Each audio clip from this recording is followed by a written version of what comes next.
Hello everyone, welcome to my new mini blog. আশা করছি তোমরা সবাই খুব খুব খুব ভালো আছো। আমিও কিন্তু অনেক বেশি ভালো আছি।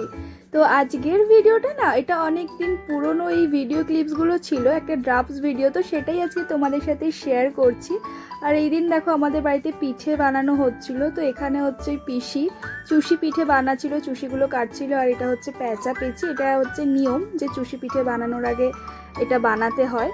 তো এই দিনকার আরো বিভিন্ন ধরনের পিঠে বানানো হয়েছিল। সেটা আমি আর আমার পিসি মিলে বানালাম। পিসি কাটলো আর আমি হলো এগুলো ইয়ে করে দিলাম, লেচি করে দিয়েছিলাম।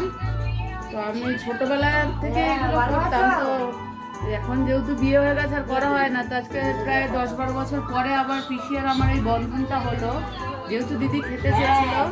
তো ভালোই লাগলো এগুলো বানাতে। তো এখন এগুলো দুধে ফোটানো হবে। তো আর এখন এখানে মালপোয়া ভাজার জন্য ব্যাটারটা তৈরি করে নিয়েছে। তো মালপোয়া ভাজা হচ্ছে, চুষি পিঠে, মালপোয়া, এছাড়াও কিন্তু চিতই পিঠে বানানো হয়েছিল। চিতই পিঠের ক্লিপটা আমি নিতে ভুলে গেছি।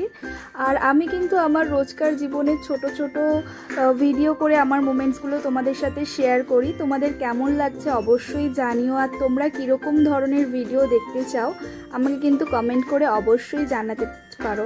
আমি চেষ্টা করব সেরকমই ভিডিও তোমাদের সামনে তুলে ধরার। আর এখন দেখো এখানে গরম গরম মালপোয়াগুলো ভাজা হচ্ছে। আর কি ভালোই খেতে হয়েছিল সব পিঠেগুলো, প্রচুর ভালো ছিল। আর এখন হচ্ছে আমি এই চুষি পিঠেটা টেস্ট করছিলাম। এই ছিল আমার আজকের একটা ছোট্ট মিনি ব্লগ। তো আজকের মতো টাটা, সবাই সুস্থ থেকো, ভালো থেকো।